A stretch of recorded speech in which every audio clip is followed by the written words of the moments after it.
15 আগস্টের বিকেলবেলার ভিডিও।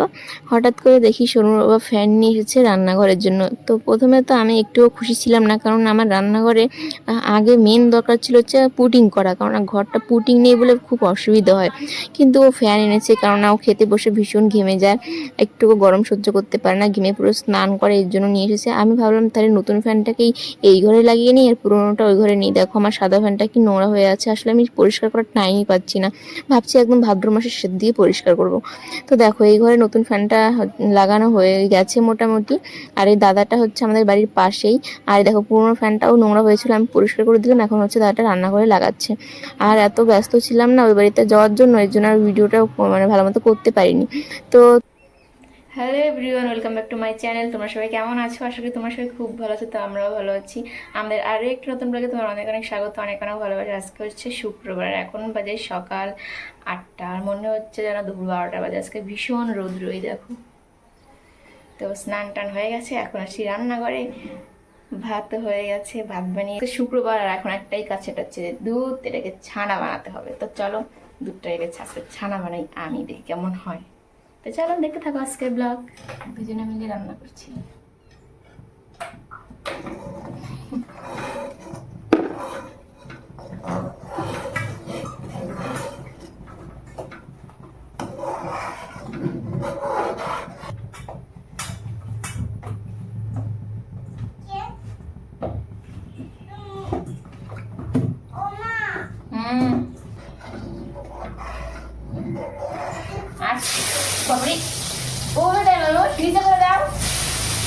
দেখো দেখো ওই যে কাজ দেখ,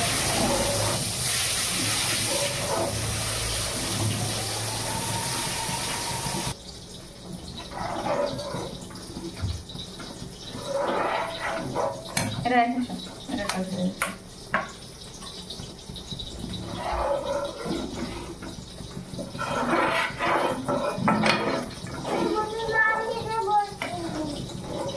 তো দেখো আমার ছানা হয়ে গেছে, এখন এটাকে পনির বানাবো।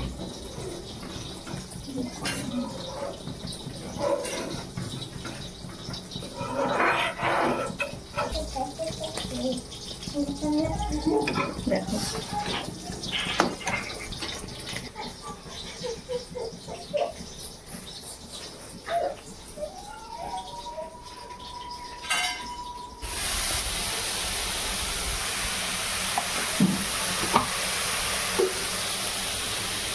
আহা, একটু হাসো, মনে হচ্ছে কত কষ্ট করে রান্না করছি। তো দেখো এই যে আমার পনির, এই যে পুটুলি করে রাখছি এখানে, পুটুলি।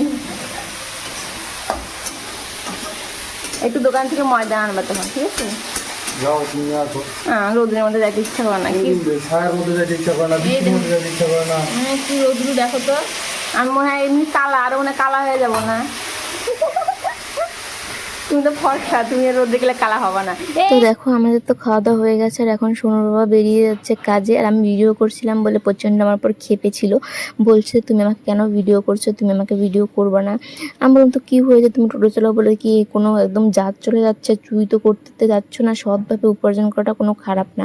আর মেন কথা, আমি কিন্তু টোটো কিনতে বলিনি, ওর নিজের ইচ্ছে করে কিনেছে। এখন আবার ওরই অসুবিধে, ভগবান জানে এই মানুষটাকে নিয়ে আমি কি করব। তো দেখ তুমি রাখতে থাকো, আমার কাজ তো ভিডিও করা, আমি করেই যাবো, ওকে বলছিলাম তখন। তো মাঝে মধ্যে খেপাতে ভীষণ ভালোই লাগে। তো যাই হোক, কত চলে গেছে। এখন দেখো আকাশটা কীরকম লাগছে, বেশ ভালো লাগছে দেখতে, কিন্তু প্রচণ্ড গরম, আর সহ্য করা যাচ্ছে না। এদিকে আমার মনটা হয়ে গেছে পুরো খারাপ, কারণ আজকে সকাল সকাল সোনুর বাবা আমাকে বলছে দেখো আমাদের কত বড় সর্বনাশ হয়েছে, আমাদের পেঁপে গাছটা নষ্ট হয়ে গেছে। বলছে যে ওই গাছটা নাকি নজর টজর লেগেছে, এই জন্য পাতা পুতা সব মরে যাচ্ছে, পেঁপেগুলো পড়ে যাচ্ছে। তো ওটা আমাদের প্রথম পেঁপে গাছ ছিল, আর পুরো নিচ থেকে পেঁপে ধরেছিল, আর কি মিষ্টিই না ছিল, কিন্তু এখন না ভালো লাগে না অতটা। আর ওটা আমাদের নতুন পেঁপে গাছ, পেঁপেগুলো কেমন লম্বা লম্বা হয়েছে।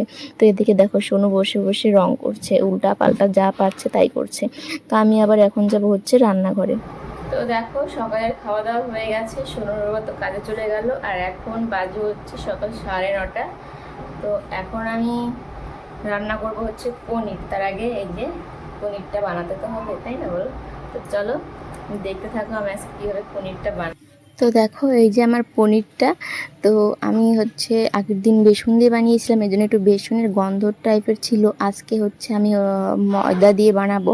তো মা বলেছিল ময়দা দিলে নাকি ভালো হয়, তো ময়দাটা একটু বেশি পড়ে দেবো, থাক গাতে কী হবে, একটু পনিরের পরিমাণটাও বেড়ে যাবে, তাই না? তো ওটা ভেবে আমি ময়দাটা আর কমালাম না। তো এই দেখো ফার্স্টে হলুদ নিচ্ছি, লবণ দেবো। আসলে ভাবলাম যে পনির বানানোর পরে সেই হলুদ লবণ দিতে হবে, এর থেকে ভালো আমি আগেই ময়দার সঙ্গে এগুলো মিলিয়ে মানে ছানাটাকে ভালো মতো মাখিয়ে নিই। তো আবার ভাবলাম তাহলে একটু হচ্ছে ধনিয়ার গুঁড়ো আর একটু জিরার গুঁড়োটাও দিয়ে দিই, তাহলে হয়তো আরও বেশি ভালো হতে পারে। তো নিজে নিজে পাকামো করে এগুলো করি আর কি মাঝে মধ্যে। তো যাই হোক এখন হচ্ছে ওই ছানাটাকে ভালো মতো মিক্সড করে নিচ্ছি ময়দার সঙ্গে, যাতে বোঝা না যায় এখানে ময়দা দিয়েছি। আর দেখো কত সুন্দর দেখা যাচ্ছে বলো। আর এটা করতে গিয়ে না আমার সত্যি একটা কথা মনে পড়ে গেলো, সেটা হচ্ছে আমি আর আমার ভাই একবার না সুজি দিয়ে রসমালাই বানিয়েছিলাম। তো তখন যদি জানতাম তো ওই ছানা এভাবে বানিয়ে তারপরে কিন্তু বানাতে পারতাম। সত্যি এরকম অনেক স্মৃতি ভাইয়ের সঙ্গে আমার আছে। আমি যখন ভালো মতো কোনো কিছু আর কি মানে হয় না, ইচ্ছে করে কিছু খেতে ইচ্ছে করে তখন মানে বানাতাম, তখন আমার হাতে হাতে আমার ভাই অনেক কাজ করে দিত। সত্যি কথা বলতে বোন অতটা করে দিত না, কিন্তু ভাই করে দিত। এটা সত্যি, আমার এরকম অনেক ফটো আছে যেখানে ভাই আর আমি রান্না করছি, মানে ভাই রান্না করছে, এরকম অনেক স্মৃতি আছে। মানে ও আমাকে বলতো, আমি বলতাম আমি একা একা করবো না, তাহলে তুই আমার সঙ্গে হাতে হাতে করে দিবি।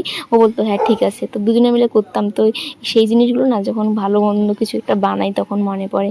এরকম অনেক স্মৃতি আছে। একবার হচ্ছে বাটার পরোটা বানিয়েছিলাম, তারপরে একবার হচ্ছে গাজরের হালুয়া বানিয়েছিলাম, একবার ধোকা বানিয়েছিলাম, তো এভাবে রসমালাই বানিয়েছিলাম, একবার ফুচকা বানিয়েছিলাম। যখন যেটা করি না কেন সবসময় ভাই আমার সঙ্গে ছিল। সেই জিনিসগুলো না এখন আরও বেশি বেশি করে মনে পড়ে। তো দেখো আমার পনির বানানো হয়ে গেছে, আর সোনু কিন্তু এখানে বসে বসে দেখছিল আমি কিভাবে বানাচ্ছি, আর বলছে মা তুমি রান্না করো আমি খাবো। আমি ঠিক আছে তুই যাই খেয়াল, আমি রান্না করছি। তো এদিকে দেখো আমি এখন পনিরগুলো ভেজে নিচ্ছিলাম, একটা একটা করে দিচ্ছিলাম ভয় যদি ভেঙে যায় দিতে গিয়ে।